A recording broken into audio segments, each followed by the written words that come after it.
નમસ્કાર દર્શક મિત્રો, કરંટ ટોપિકમાં હું પીનલ આપ સૌનું સ્વાગત કરું છું। વાત કરી રહ્યા છે આજે સરકારના મહત્વના નિર્ણયની। સરકારી બેંકોનું ખાનગીકરણ થવા જઈ રહ્યું છે, જેનો મહત્વનો નિર્ણય લેવાઈ ચૂક્યો છે। ક્યાં કહી શકે છે વાહવાહી તો ક્યાંક વિરોધ પણ જોવા મળી રહ્યો છે। અને bank of Maharashtra, bank of India, Indian overseas bank અને સેન્ટ્રલ બેંક હવે પ્રાઇવેટ થવા જઈ રહી છે। પ્રથમ તબક્કામાં મધ્યમ કદની જે બેંકો છે, સરકાર તેમને પ્રાઇવેટ બનાવવા જઈ રહી છે। અને આ ચાર જે બેંકો છે કે જેનું ખાનગીકરણ થવા જઈ રહ્યું છે, તેમાં કર્મચારીઓની સંખ્યાની વાત કરીએ તો 1,22,000 કર્મચારીઓ આ બેંકોમાં છે। અને સાથે જ ક્યાંક કહી શકાય છે કે bank of Maharashtra, Indian overseas bank અને સેન્ટ્રલ બેંક, આ જે ત્રણ બેંક છે એ ત્રણ બેંક નાની બેંકો છે અને મોટી બેંક છે બેંક ઓફ ઇન્ડિયા। એટલે કે નાની અને મોટી બેંક, આ ચારે ચાર બેંકોનું ખાનગીકરણ થવા જઈ રહ્યું છે। અને સરકારને ડર છે કે ક્યાંક ને ક્યાંક બેંકોનું જે વેચવાની સ્થિતિ છે એ સ્થિતિમાં ક્યાંક જે યુનિયનો છે તે વિરોધ પર ન ઉતરી જાય। જ્યારે બેંકોનું ખાનગીકરણ કરવામાં આવે ને આટલી મોટી સંખ્યામાં જ્યારે કર્મચારીઓ હોય ત્યારે ચોક્કસપણે આ સવાલ ઊભો થાય છે કે ક્યાંક રોજગારી છીનવાઈ શકે છે। ને એ જ કારણથી ક્યાંક એવું પણ થઈ શકે છે કે તમામ જે કર્મચારીઓ છે, જે યુનિયનો છે, તેમનો વિરોધ પણ અહીંયા જોવા મળી શકે છે। ચાર બેંકોના વેચાણ પછી મોટી બેંકોની વેચવાની પણ કાર્યવાહી થઈ શકે છે, એવા પ્રકારની માહિતી પણ મળી રહી છે। અને સાથે જ આ નિર્ણય કેમ લેવામાં આવ્યો છે, કારણ કે અત્યારે જે આર્થિક સ્થિતિ છે તેને સુધારવા માટે અને બેંકો પર જે એનપીએની જે સમસ્યા અત્યારે વધારે મંડરાઈ રહી છે, તે સમસ્યાને દૂર કરવા માટે આ પ્રકારનો નિર્ણય લેવાઈ રહ્યો છે। આનાથી શું લાભ થઈ શકે છે અને સાથે જ વિરોધ કેટલા અંશે થઈ શકે છે, તમામ મુદ્દાઓ પર આજે આપણે ચર્ચા કરીશું। જેની માટે મારી સાથે અહીંયા જોડાઈ ગયા છે સીએ સુરેન્દ્ર શાહ અને તેમની સાથે જોડાયા છે ફોર્મલ જનરલ સેક્રેટરી એનસીબીઈના એસએ કાદરીજી। આ બંનેનું સ્વાગત છે। Welcome to current topic. જી, સૌથી પહેલા એસએ કાદરીજી, આ મહત્વના નિર્ણયને કેવી રીતે જોઈ રહ્યા છો? Bank of India, central bank, bank of Maharashtra, Indian overseas bank વેચવાની છે। બેંકોના ખાનગીકરણની દિશામાં આ આગે કૂચ કરવા જઈ રહી છે। સરકાર બે બેંકો એપ્રિલ પછી વેચાશે। કઈ રીતે જોઈ રહ્યા છો સરકારી બેંકોના ખાનગીકરણના નિર્ણયને? કાદરીજી, ભારત સરકારનો આ ખૂબ જ ખતરનાક નિર્ણય છે। દેશની આર્થિક પરિસ્થિતિ કોરોના પછી જે રીતે બગડી છે, જે રીતે જીડીપી ડાઉન થઈ રહ્યો છે, માઇનસમાં જઈ રહ્યો છે, એવા સમયે આ પ્રકારનું પગલું હું માનું છું ત્યાં સુધી ભારતની ટોટલ આર્થિક પરિસ્થિતિને પાયમાલ કરી દેશે। અને જે રીતે આ વિચારી રહ્યું છે, કારણ કે આ મોટી મોટી બેંકો છે, ભલે ઓછા કર્મચારી છે કોઈ બેંકમાં, પરંતુ જયારે 1969માં રાષ્ટ્રીયકરણ થયું ત્યારે આ એક જ દિમાગની અંદર હતું એ વખતની સરકારને કે આપણે કેવી રીતે સમાજવાદ લાવીએ, નાનામાં નાના માણસ સુધી બેન્કિંગને કેવી રીતે પહોંચાડીએ। અને એ આખી પરિસ્થિતિ ને જોતા એ પછી જે રીતે બેન્કિંગમાં લોકો પોતાનો ફાળો જે રીતે આપ્યો છે, જે રીતે આખી ઇકોનોમી અપ થઈ, બેઝિકલી એટલી બધી ડિપોઝિટો વધવા માંડી, નાના નાના માણસો ખાતા ખોલવા માંડ્યા અને જાણે કે રાષ્ટ્રીયકૃત બેંકો મારી બેંક છે એ રીતનો એક જબરજસ્ત વિશ્વાસ લોકોમાં પેદા થયો અને એ પરિસ્થિતિ એટલી સારી રીતે ચાલી કે બેંકો સારામાં સારા પ્રોફિટ કરવા માંડ્યા। પણ હવે ત્યારે 1969માં જ્યારે 14 બેંકોનું રાષ્ટ્રીયકરણ થયું હતું ત્યારે બેંકોની શાખા 8200 થી વધીને 62000 થઈ ગઈ હતી અને રાષ્ટ્રીયકરણ થવાથી ઘણા ગ્રામીણ વિસ્તારોમાં બેન્કિંગ સુવિધાઓ પણ ઉપલબ્ધ થઈ હતી। તો હવે એ કેમ ન થઈ શકે? ભાઈ, આપે એક વસ્તુ સમજો, 2008નું રિસેશન સૌથી મોટું આવ્યું, ઇન્ટરનેશનલ રિસેશન, એની અંદર પણ ભારતની તમામ રાષ્ટ્રીયકૃત બેંકો સફળતાથી આખી ઇકોનોમીને મનમોહનસિંહની આગેવાનીમાં લઈ શકી। એ પરિસ્થિતિ તો વધારે વિકટ હતી આજના કરતા, પણ એ વિકટ પરિસ્થિતિમાં જ્યારે સરકારે બરાબર રીતે સ્ટેપ લીધા, કારણ કે એ વખતે સરકારમાં બેઠેલા માણસો બધા અર્થશાસ્ત્રના જાણકારો હતા। આજે આપણી પાસે પરિસ્થિતિ એ છે કે કોઈ અર્થશાસ્ત્રીને પૂછવામાં આવતું નથી, કોઈની સલાહ લેવામાં આવતી નથી। બસ એક જ વસ્તુ આપણે નક્કી કરી છે કે આપણે જે કરીએ એ સાચું જ છે, બસ એટલે કરો પ્રાઇવેટાઇઝ। અને આ આજનું નથી, ભારતીય જનતા પાર્ટીની સરકાર 2004માં જો હારી ના હોત ને તો એ વખતે સ્ટેટ બેંક ઓફ ઇન્ડિયા પણ પ્રાઇવેટાઇઝ થઈ ગઈ હોત અને એ પ્રકારના તમામ સ્ટેપ 2003માં લેવાઈ ગયા હતા। લેબર કાયદા પણ બદલવાના નક્કી કરી દીધા હતા, બધું જ કરી નાખ્યું હતું ને અલ્ટિમેટલી 2004માં બીજે એનડીએ સરકાર હારી અને એના હારવાથી વધતા કોંગ્રેસની સાથે કોમ્યુનિસ્ટો મળ્યા અને એના થકી યુપીએ સરકાર બની. એના હિસાબે આ આખું પ્રાઇવેટાઇઝેશન અટકી ગયું. નોટ ઓનલી ધેટ, બધી બેંકો કોમર્શિયલ બેંકો પબ્લિક સેક્ટરમાંથી 2 બેંક બનાવવાનો જે નિયમ હતો, એક મોટો અહેવાલ, એને પણ સાઈડમાં મૂકવામાં આવ્યો અને અલ્ટિમેટલી 2008માં જે પરિસ્થિતિ આવી યુએસએમાં અને બધે જ, કે જે રીતે રિસેશન આવ્યું, એ આખું રિસેશન મનમોહનસિંહ એમની આગેવાનીમાં યુપીએ સરકાર એ વખતે બહુ જ સારી રીતે સફળતાથી એમાંથી બહાર નીકળી શકી અને આપણને આર્થિક મંદી એટલી બધી જી, અને અસર અત્યારે એ પોઝિટિવ વે આપને નથી દેખાઈ રહ્યો. ના, આમાં કેવું છે કે આ એક એવી પરિસ્થિતિ છે કે એક બસ પ્રાઇવેટાઇઝ કરી નાખો. આ એક જ વાત છે. તમે ઓએનજીસી નું જુઓ ને, ઓએનજીસી આજે જણાવી રહ્યા છે કે સરકાર બસ પ્રાઇવેટાઇઝેશન કરવાનું ઈચ્છે છે. એ સમયે જે રાષ્ટ્રીયકરણ કરવામાં આવ્યું હતું તે પરિસ્થિતિ અલગ હતી ને તેની જે વાત કરવામાં આવી છે એનાથી આ ખાનગીકરણ કંઈક અલગ જોવા મળી રહ્યું છે અને એસે કાદરી એનો સખત વિરોધ કરી રહ્યા છે. સુરેન્દ્રભાઈ, આપનું શું માનવું છે? મારું માનવું એવું છે કે જ્યારે 1969માં નેશનલાઇઝ કરવામાં આવી બેંકો, હાજી, ત્યારે આપણો દેશ માત્ર 20 વર્ષ જ એની ઇકોનોમી ચાલેલી હતી. આપણો દેશ બેઝિકલી અંગ્રેજોએ ઘણો બધો આપણને પાછળ મૂકીને ગયેલા હતા. ત્યારની પરિસ્થિતિમાં એ જરૂરી હતું કે આપણે નેશનલાઇઝ કરીએ, કારણ કે જેના કારણે જે લોકોને આગળ વધવા માટેની મૂડી નથી મળતી એ ગવર્મેન્ટે ઇનડાયરેક્ટલી લોનોથી પ્રોવાઈડ કરી. આજે આપણો દેશ 70 વર્ષ જૂનો થઈ ગયો છે. આપણી ઇકોનોમી, આપણું એક્સપિરિયન્સ 70 વર્ષ જૂનું છે. હવે આપણે 70 વર્ષની વ્યક્તિને પણ આપણે ક્યાં સુધી ડિપેન્ડન્સી પર રાખવાની? હવે હું બેન થોડાક ફિગર્સ આપીશ તમને. હાજી, ચોક્કસથી. નેશનલાઇઝેશન થી દેશને ઘણો ફાયદો થયો છે. હું કાદરી સાહેબની વાત સાથે બિલકુલ સંમત છું. પણ એ નેશનલાઇઝેશન, જેમ કે આજે એક બાળક છે જે 18 વર્ષ સુધી આજે પેરેન્ટ્સના એના ગાઈડન્સની નીચે રહે છે, પછી 18 થી 30 વર્ષની એજ સુધી એ પોતાનો પેરેન્ટ્સના ગાઈડન્સ નીચે એનો પોતાનો ધંધો અથવા જોબ સેટ કરે છે. પણ પછી 30 વર્ષ, 40 વર્ષ, 50 વર્ષ, 60 વર્ષ, 70 વર્ષ આપણે શું આખી જિંદગી પેરેન્ટ્સના હાથ નીચે જ જીવ્યા કરવાનું? હવે બેઝિકલી વસ્તુ એ છે કે 1969માં ભારતમાં મૂડીનું પ્રમાણ બહુ ઓછું હતું અને તે વખતે મૂડીના પ્રમાણને આપણે એ કરવા માટે પ્લસ મિસિસ ઇન્દિરા ગાંધી, કે જેમણે તે વખતે એ નિર્ણય લીધેલો હતો સોશિયલિઝમના એંગલથી. અત્યારે પણ સોશિયલિઝમથી હું અગેન્સ્ટ નથી. આજે કોમ્યુનિઝમથી હું અગેન્સ્ટમાં છું, પણ સોશિયલિઝમથી અગેન્સ્ટમાં નથી. હવે જે બેઝિક વસ્તુ હું તમને થોડાક ફિગર્સ આપું. સ્ટેટ બેંક ઓફ ઇન્ડિયા જે 1955માં નેશનલાઇઝ થઈ હતી, એની આજે માર્કેટ કેપ છે 3,63,000 કરોડ. એચડીએફસી જે 1994માં સ્થપાઈ છે, એની માર્કેટ કેપ છે 5,99,00,000 રૂપિયા, 5,99,000 કરોડ રૂપિયા. કોટક મહેન્દ્ર જે રિસન્ટલી લગભગ 10 વર્ષ 12 વર્ષ પહેલા સ્થપાઈ છે, એની માર્કેટ કેપ છે 2,83,000 કરોડ. પંજાબ નેશનલ બેંકની માર્કેટ કેપ છે just 41,000 crore. Bank of Baroda 36,000 crore. ICICI bank 2,64,000 crore. હવે આપણે વર્કિંગના એંગલથી આવીએ. જો વર્કિંગના એંગલથી આજે આપણે જોઈએ છીએ તો નો ડાઉટ બેંકોમાં નેશનલાઇઝ બેંકોમાં જ્યારથી કમિટી કોન્સેપ્ટ ચાલુ થયો છે 2001-2 થી, ત્યારથી ધીમે ધીમે કરપ્શન ઘણું ઓછું થયું છે. પણ હજુ આજની તારીખમાં નેશનલાઇઝ બેંકોમાં પોલિટિકલ ઇન્ટરફિયરન્સ રહે છે. એની સાથે કાદરી સાહેબ પણ સંમત થશે. જેમ કે મધ્યપ્રદેશમાં ઇલેક્શન હતું તો એક પર્ટિક્યુલર પાર્ટીએ ડિક્લેર કર્યું કે ખેડૂતોની લોન માફ કરી દેવામાં આવશે. એમણે એવું નતું કીધું કે 2 લાખ સુધીની લોન માફ કરવામાં આવશે.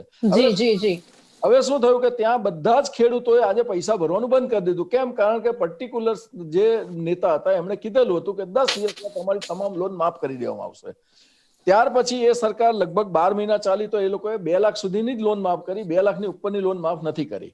હવે સેકન્ડ થિંગ, આ બેંકો જે પોલિટિકલ ડિસિઝનના હિસાબે જે સફર થાય છે એને અલ્ટિમેટલી આપણા જેવા ટેક્સ પેયરોએ પણ સફર થવું પડે છે. જેમ કે લાસ્ટ યર 30,000 કરોડ રૂપિયા બેંકોમાં કેપિટલમાં ઇન્ફ્યુઝ કરવામાં આવ્યા. આ વર્ષે લગભગ 20,000 કરોડ રૂપિયા કેપિટલમાં ઇન્ફ્યુઝ કરવામાં આવશે. સેકન્ડ થિંગ, હવે આપણે વર્કિંગની સ્ટાઇલથી જોઈએ તો નો ડાઉટ ધીમે ધીમે નેશનલાઇઝ બેંકોનું વર્કિંગ હવે પ્રાઇવેટ બેંકોની કોમ્પિટિશન આવી એટલે સુધરવા માંડ્યું છે. અધરવાઇઝ 2010 પહેલા બેંકોનું વર્કિંગ કેવું હતું એ બધાને જ ખબર છે. પ્રાઇવેટ બેંકમાં સર્વિસીસમાં બહુ ફેર હતા. અચ્છા, પહેલા એવું હતું કે પ્રાઇવેટ બેંકમાં હિડન ચાર્જીસ બહુ લાગે છે. હવે પ્રાઇવેટ બેંકોએ પણ ટ્રાન્સપરન્સી લાવી દીધી છે, કારણ કે એમણે પીએસયુ સાથે કોમ્પિટ કરવાનું છે. આજની તારીખમાં અમારો એક્સપિરિયન્સ એ છે કે પીએસયુ અને પ્રાઇવેટ બેંક જો ક્રેડિટ આપવાની વસ્તુ આવે છે, વાત આવે છે, તો ત્યાં પ્રાઇવેટ બેંક અત્યારે ઝડપી છે અને રિઝનેબલ રેટ, પીએસયુ કરતા સસ્તા રેટે પ્રાઇવેટ બેંકમાંથી લોન મળે છે. બીજી વસ્તુ, પ્રાઇવેટ બેંકમાં અને પીએસયુમાં એક મેજર ડિફરન્સ એ આવશે કે સપોઝ કે પીએસયુ બેંકમાં એક વ્યક્તિ 52-53 વર્ષની ઉંમર થાય છે કે જે 5 કે 7 વર્ષ પછી કે 10 વર્ષ પછી રિટાયર થાય છે, તો એનામાં ડ્યુ ટુ એકાઉન્ટેબિલિટી એ પોતે એક જવાબદારી નહીં લેવા માટેની એક મનોવૃત્તિ ડેવલપ કરે છે, અને એના કારણે ઘણી વખત સારી પાર્ટીઓની લોનની ફાઇલો પણ એ રિજેક્ટ કરે છે. કારણ કે સુરેન્દ્રભાઈ, આ બધી સાંભળો બેન, પિનલબેન, એક જ એ જ વાત, વસ્તુ પોલિટિશિયન ને લાગુ પડે કે નહીં? નહીં, હું એ જ, પોલિટિશિયનોએ પણ 65 વર્ષે રિટાયર પોલિટિશિયન ને લાગુ પડે કે નહીં? લાગે એમને પણ પછી વિચારવાનું બંધ કરી દે છે. જો 50 વર્ષ પછીના માણસોને આ રીતે જો વિચારવાનું ને જવાબદારી ન લેવાનું જો વિચારે, તો આ પોલિટિશિયનો કેવી રીતે વિચારતા હશે? કાદરી સાહેબ, હું તમારી સાથે, કાદરી સાહેબ, હું તમારી સાથે સુરેન્દ્રભાઈ, કાદરીજીની વાત સાથે હું સંપૂર્ણ સંમત છું કે જવાબદારી નામની એક વસ્તુ દરેક વ્યક્તિને એપ્લિકેબલ થવી જોઈએ, ચાહે પ્રાઇવેટમાં હોય, ચાહે નેશનલ ગવર્મેન્ટમાં હોય, ચાહે સરકારમાં બેઠેલા હોય, કે ચાહે ફેમિલીમાં માણસ હોય. પણ અમારો જે અનુભવ છે બેંકો સાથેનો, કે 52, 53, 54 વર્ષની ઉંમરના કે જે રિટાયરમેન્ટની નજીકના ઓફિસરો હોય છે, એ ડિસિઝન નથી લેતા. જ્યારે પ્રાઇવેટ બેંકમાં શું છે કે જો તમે ડિસિઝન ન લો તો એ લોકોને ટાર્ગેટ જો એચીવ ન થયો, અને ટાર્ગેટમાં ક્વોલિટેટિવ ટાર્ગેટ એચીવ ન થયો, તો એમને પનિશમેન્ટમાં કાં તો ટ્રાન્સફર કરી દેવામાં આવે છે, કાં એમને ડિમોશન કરવામાં આવે છે. આ વસ્તુઓ, હા, પીએસયુમાં આ વસ્તુઓ જો ઇન્ટ્રોડ્યુસ થઈ શકતી હોય તો કોઈ વાંધો ના આવે. હવે બીજી વસ્તુ, જે રોજગારી છીનવાઈ જવાનો જે ડર આવે છે, જ્યારે બેંકોનું કોમ્પ્યુટરાઇઝેશન ચાલુ થયું એપ્રોક્સિમેટલી 1988-1999 ની આજુબાજુ, ત્યારે બધાને એમ હતું કે અમારી રોજગારી છીનવાઈ જશે.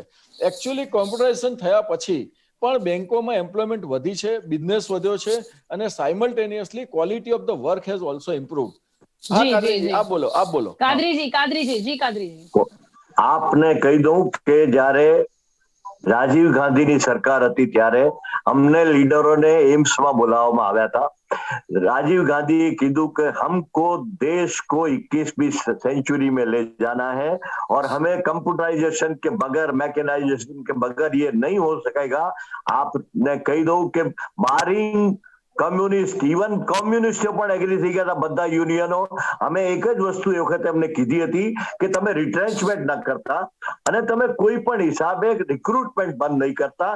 કારણ કે મનમોહન સિંહના હું અત્યારે ખાસ એ વાત કહીશ કે મનમોહન સિંહને જ્યારે આઈએમએફે પ્રાઇવેટાઇઝેશનમાં બહુ જ દબાણ કર્યું, ત્યારે એમણે એક વાત કરી હતી કે મારા દેશમાં 4થું ધોરણ માણસો બી છે, મારા દેશમાં 8મી ધોરણના પાસ થયેલા માણસો છે, મારા દેશમાં મેટ્રિક્યુલેટ બી છે, મારા દેશમાં એજ્યુકેટેડ માણસો બી છે, પણ મારે બધાને રોજી રોટી આપવાની છે. આજે તમે પરિસ્થિતિ જુઓ, મેસેન્જરો છે નહીં બેંકની અંદર, આખી રિક્રુટમેન્ટ બધી બંધ થઈ ગઈ છે. એટલે આ જે પ્રાઇવેટાઇઝેશન જે શબ્દ છે ને, એ પછી પેઢીમાં કન્વર્ટ થઈ જાય છે. આ પેઢીઓ જો વાત થશે, ઓએનજીસી ને આપણે પેઢીઓ કરી રહ્યા છે, ઓએનજીસી પેઢી થવા જઈ રહી છે. ઓએનજીસી જે સૌથી મોટું પ્રોફિટેબલ ઓર્ગેનાઇઝેશન હતું, એ આજે કમ્પ્લીટલી લોસ, આજે કેટલો મોટો પરમ દિવસે લોસ ડિક્લેર થયો છે. એનો મતલબ પેલી જીએસપીએલ જે અંદર નાખી દીધી, અને ઘણું બધા એવા બધા છે. પણ એક વસ્તુ આપણે કહી શકું છું સુરેન્દ્રભાઈ સાહેબ, કે only privatization is not the solution. The solution lies in the chief general manager, if he wants to sanction the loan, then also he has to for the board to decide. કાદરીજી, તમે જે વાત કરી કે આ એક solution નથી, પણ ક્યાંક એ તો કહી શકીએ કે સોલ્યુશનની દિશામાં એક આગેકૂચ તો છે. પછી આપણે કોઈ એક્સપેક્ટેશન રાખી શકીએ, કારણ કે બેન્કિંગ ક્ષેત્રમાં મોટા પાયા તમે એક વસ્તુ સમજી લો, સમસ્યા છે, તો સરકાર તેમાં મોટા પાયા પર કંઈક ધરમૂળથી ફેરફાર કરવાનું આયોજન ધરાવે છે, જેની શરૂઆત ક્યાંકથી તો કરવી પડશે. તમારે છે ને, તમે કોટક મહિન્દ્રાની સાહેબે વાત કરી, મેં મારી જાતે આઈસીઆઈસીઆઈ બેંકમાં ખાતું ખોલાવ્યું તો જોવા માટે કે કેવું કરે છે. મને એટલા બધા દંડ પડ્યા છે ત્યાં કે જેની કોઈ લિમિટ નહીં, અને તમે આ દેશના નાગરિકોને સિવાય દંડ બીજું કંઈ કરવું જ નથી. જો એ પ્રકારની પરિસ્થિતિનું સર્જન કરવું છે, તો સમાજવાદ ક્યાં જશે? આ દેશના ગરીબ ક્યાં જશે? શું આપણે એક જમાનામાં at the time of freedom આપણી પાસે 2 કોર્પોરેટ હતા, ટાટા અને બિરલા. આજે કેટલા કોર્પોરેટ છે અને બધા જ કોર્પોરેટ ચેનલો બી ચલાવે, એ બધા જ કોર્પોરેટ બેંકો બી ચલાવે. એટલા જ માણસો પછી ફંડિંગ કરે પોલિટિકલ પાર્ટીઓને અને શાંતિથી કોઈ પણ જવાબદારી સરકારના માથે રહે નહીં અને બધું પ્રાઇવેટાઇઝ થઈ જાય, જે થવા ઓલરેડી થઈ રહ્યું છે. બધા એરપોર્ટ થઈ રહ્યા છે, બધું આ થઈ રહ્યું છે. જ્યાં હોય ત્યાં પ્રાઇવેટાઇઝેશન. તમને લાગે છે કે આ દેશ માટે જરૂરી છે? જી જી આજે તમે સુરેન્દ્રભાઈ, જુઓ જે બીજો પરિસ્થિતિ- પ્રશ્ન એક રોજગારીને લઈને પણ છે, જેની ચિંતા તો સરકારને પણ છે કે બેંકોને વેચવાની અરે જો સ્થિતિમાં બેંક ચિંતા યુનિયનનો હોત ને, વિરોધ એ પર ઉતરી ચિંતા શકે છે. હોત પણ તો સાથે અત્યારે સાથે રિક્રુટમેન્ટ કાદરીજી, એક કેટલા મિનિટ, બધા થયા હોત. કાદરીજી, એક કોઈ મિનિટ, તમે તો પણ સાથે સચિવાલયમાં જો, સરકારે ગુજરાત કહ્યું છે, સચિવાલયમાં સરકાર કેટલી એ જગ્યાઓ ખાલી ગેરંટી છે. પણ લઈ રહી છે કે આજે આ ખાનગીકરણ સ્ટેટ બેંક કરવાથી ઓફ રોજગારીનો ઇન્ડિયામાં પ્રશ્ન માણસો નહીં છે ઊભો જ નહીં થાય. બ્રાન્ચોમાં. સુરેન્દ્રભાઈ, હા, હવે કાદરીજી બોલી રહે એટલે હું બોલું. જી જી ના ના, જી હું જી આપને છેલ્લું કહી દઉં કે હા. રિક્રુટમેન્ટ થતું જ નથી સુરેન્દ્રભાઈ સાહેબ. અને વધતા શું છે, તમે અત્યારે સ્ટેટ બેંકની કોઈ બી બ્રાન્ચમાં જાઓ તો મોટી લાઈનો, કારણ કે માણસો છે જ નહીં. કેટલા વખતથી રિક્રુટમેન્ટ થતું જ નથી અને એ છે ને 2014 થી બિલકુલ કમ્પ્લીટ સાફ કરી નાખ્યું છે. એટલે એ જી. પરિસ્થિતિ નું સર્જન પણ હવે જો આપણે આ દેશને સુરેન્દ્રભાઈ, એક તરફ તો કાદરીજી જે પ્રકારે જણાવી રહ્યા છે કે ઓલરેડી રિક્રુટમેન્ટ નથી થતી, એનાથી લોકો હેરાન છે, અને ક્યાંક બીજી તરફ હવે ખાનગીકરણ એટલે યુનિયનોમાં એ પણ ક્યાંક ડર છે કે કર્મચારીઓની જે રોજગારી છે તે પણ છીનવાઈ જશે. ઇવન સરકારને પણ બીક છે કે આ લીધે ક્યાંક વિરોધ ઉભો થઈ શકે છે, એટલે જ ક્યાંક ધીમે ધીમે આ કરવામાં આવી રહ્યું છે. સુરેન્દ્રભાઈ, જ્યારે પાછળમાં જ્યારે પણ ખાનગીકરણ કરવામાં આવ્યું છે ભૂતકાળમાં, આજે તમે જુઓ તો 2017-2018માં લગભગ 17 નેશનલાઇઝ બેંકો પીસીએમાં હતી, એટલે પ્રોમ્પ્ટ કરેક્ટિવ એક્શનમાં હતી. પ્રોમ્પ્ટ કરેક્ટિવ એક્શન એટલે પીસીએમાં થયેલી બેંક જે આરબીઆઈએ ધારાધોરણ ઘડેલા હતા, એ આરબીઆઈના ધારાધોરણમાં ફિટ નહીં થવાને કારણે એ બેંકોએ કોઈ પણ પાર્ટીને ફાઇનાન્સ નહીં કરવું, નવું ફાઇનાન્સ નહીં કરવું, એક્ઝિસ્ટિંગ યુનિટો એને એક્સપાન્શનમાં લોન નહીં આપવી, આવા બધા નિયમો. કાદરી સાહેબ, મને બોલી લેવા દેજો પ્લીઝ. જી જી જી પ્લીઝ. એક એડ કરું છું, એક લાઈન ખાલી. હા, કરો. I જી hope જી you are જી. aware that who is the Surendrabhai, RBI governor in 2017-18? Who was? Okay Surendrabhai, હા, આપ કદાચ એમના કટાક્ષને સમજી ગયા હશો. ના, હું સમજી ગયો છું. ત્યારે જે રઘુરામ રાજન જ હતા તે વખતે, અને તેમણે No, Raghurajan left in 17 and he did not advise for privatization. સાહેબ, રઘુરામ રાજને જે નોર્મ્સ ફિટ કર્યા હતા એના મુજબ 17 નેશનલાઇઝ બેંકો પીસીએ માંથી ના સાહેબ, મર્જર વોઝ એગ્રીડ.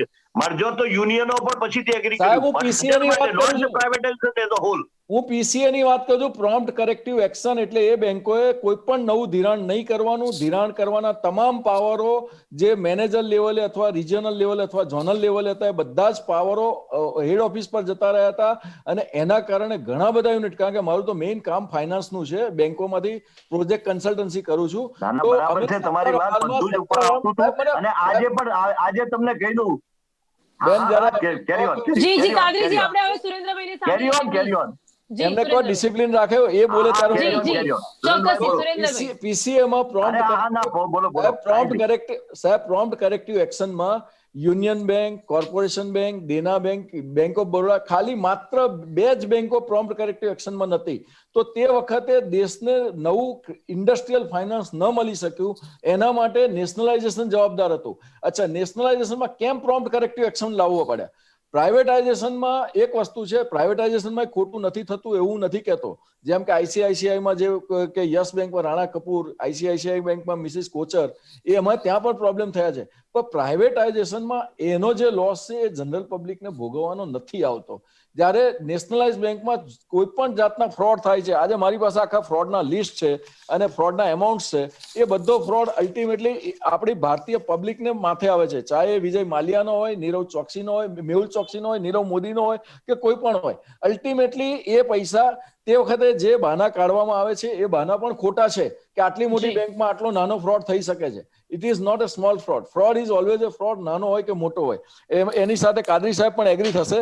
હવે બેઝિકલી હું આપને કહું કે કાદરી સાહેબ, જે બેંકો મર્જ થવા જઈ રહી છે એ બેંકોની વર્કિંગ સ્ટાઇલ, કારણ કે હું એ બેંકોની સાથે બહુ નજીકથી જોડાયેલું છું પાસ્ટમાં, અને અમુક બેંકો જેમાં 3 બેંકો આની છે ને એક બેંક મોટી છે.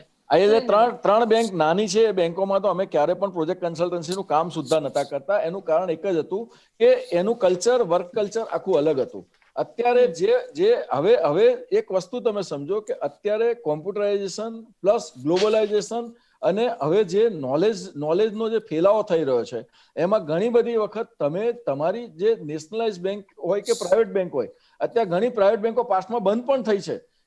કાદરી સાહેબને ખ્યાલ હશે, લક્ષ્મીચંદ બગાજીની પેઢી હતી, એવી ઘણી બધી ઇવન દેના બેંક ઓરિજિનલી દેવકરણ જી સુરેન્દ્રભાઈ, સમય થોડો ઓછો છે. હા, એટલે હું એ મુદ્દા પર આવું કે હવે નવી પોલિસી મુજબ, નવા નોલેજ મુજબ નવા જે કામો કરવાની જરૂરિયાત છે કે જે રિમોટ કંટ્રોલથી. અચ્છા, બીજું અત્યારે બેંકોમાં લગભગ બધી જ વસ્તુ એટલી સિસ્ટમાઇઝ થઈ ગઈ છે કે અત્યારે હું મારી બેંકમાં મારો એક ઇન્સ્ટોલમેન્ટ 1 મિનિટ માટે પણ ફોલ્ટ કરીશ તો બીજી મિનિટે ફોન આવતા થઈ ગયા છે. હવે હજુ પણ પ્રાઇવેટ બેંકોમાં આ વસ્તુ પૂરેપૂરી ઇમ્પ્લિમેન્ટ નથી થતી. આજે પ્રાઇવેટ બેંકોમાં ઘણી બધી જગ્યાએ પાર્ટી સાથે એ લોકો થોડોક લિબરલ રહે છે. એટલે સુરેન્દ્રભાઈ, આપની મતે સરકાર એક સાચી દિશામાં જઈ રહી મારી છે દ્રષ્ટિએ અને ખાસ કરીને જે સરકાર જે કરી રહી છે, વધારવાના પ્રયત્નોને ભાગરૂપે આ નિર્ણયને જોઈ શકાય છે. બિલકુલ, મારી દ્રષ્ટિએ એમ છે કે સરકાર જે કરી રહી છે કે ભાઈ 5 મોટી બેંકો, નેશનલાઇઝ બેંકો રાખે અને એ 5 બેંકો આ બધી જ બેંકો સાથે કોમ્પિટિશન કરે. આજે નેશનલાઇઝ બેંક સ્ટેટ બેંક કરતા HDFC બેંક મોટી થઈ જાય એવું કઈ રીતે આપણને પાલવી શકે? જી એસી કાદરીજી, શું લાગે છે આપને, કેવો પ્રતિભાવ મળી શકે છે? મારી દ્રષ્ટિએ મિક્સ ઇકોનોમી ચાલવી જોઈએ. આવેલા જે લોકડાઉનના લીધે ભારતમાં મોટા પાયે પર આર્થિક સંકોચનના લીધે સરકારે આ નિર્ણય લીધો છે તેવું ઘણા ઇકોનોમિસ્ટનું પણ માનવું છે. નહીં, આપ એક વસ્તુ સમજો કે જી, જે સમય થોડો પ્રાઇવેટ ઓછો છે બેંકોને, કાદરીજી, શોર્ટમાં. હા, સમય થોડો ઓછો છે, શોર્ટમાં આપની અંતિમ પ્રતિક્રિયા. હા, હું એ જ કહું છું, અંતિમ પ્રક્રિયા આપને આપું છું કે જે લોકો મોટા કોર્પોરેટ છે એમણે જ આ બેંકોને મોટી કરી છે, પ્રાઇવેટ બેંકોને, કારણ કે એમનો ઝોક પ્રાઇવેટાઇઝેશન તરફનો છે અને આ દેશમાં એ પ્રાઇવેટાઇઝેશન થી નુકસાન આવનારા દિવસોમાં બહુ થશે. જી, ઓકે, અલગ અલગ પ્રતિક્રિયાઓ સામે. જી સુરેન્દ્રભાઈ, શું અંતમાં? પ્રાઇવેટ બેંકોમાં કોઈ પણ પ્રાઇવેટ બેંક એક મોટા કસ્ટમરને બહુ મોટી લોન નથી આપતી. પ્રાઇવેટ કીધું ને કે આજે 500 કરોડ રૂપિયા પ્રાઇવેટ બેંકમાંથી લેવા હોય તો બહુ મુશ્કેલ પડે છે. સિંગલ બેંક 500 કરોડ રૂપિયા નેશનલાઇઝ બેંક આપી દેશે. એટલે ઘણી સમસ્યાઓનું નિવારણ પણ આવી શકે છે ને કાદરીજી જે જણાવી રહ્યા છે તે પ્રકારે વિચારવાથી એક ચિંતાનો વિષય પણ અહીંયા લાગી રહ્યો છે. દરેક જી ચોક્કસ, સમય અહીંયા સમાપ્ત થઈ રહ્યો છે. અને સુરેન્દ્રભાઈ, એસે કાદરીજી, આ બંને મારી સાથે ચર્ચામાં જોડાયા તે બદલ આ બંનેનો ખૂબ ખૂબ ધન્યવાદ. Thank you so much. Discussion માટે અડધો. જી, એક્ઝેક્ટલી, યસ. જી, સમય ક્યાંક ઓછો હતો પરંતુ છતાં પણ એક રીતે સમજવાનો પ્રયાસ કર્યો છે. બંને રીતની પ્રતિક્રિયાઓ અત્યારથી જોવા મળી રહી છે. જ્યારે પણ કોઈ નિર્ણય લેવામાં આવે છે ત્યારે એક સિક્કાની બે બાજુ જે રીતના હોય છે તેવી જ રીતે ક્યાંક કહી શકાય છે કે સારી પ્રતિક્રિયાઓ પણ આવતી હોય છે તો ક્યાંક વિરોધ પણ જોવા મળતો હોય છે. તો હાલમાં તો અત્યારે સરકારી બેંકોનું જે ખાનગીકરણનો નિર્ણય લેવાયો છે તેની બંને રીતની પ્રતિક્રિયાઓ સામે આવી રહી છે, પરંતુ આવનારા દિવસોમાં જોવાનું રહેશે કે આ ખાનગીકરણને કેવો પ્રતિભાવ મળે છે. અત્યારે કરંટ ટોપિકમાં બસ આટલું જ. ફરીથી મળીશું એક નવા વિષયની સાથે. ત્યાં સુધી રજા આપશો. નમસ્કાર.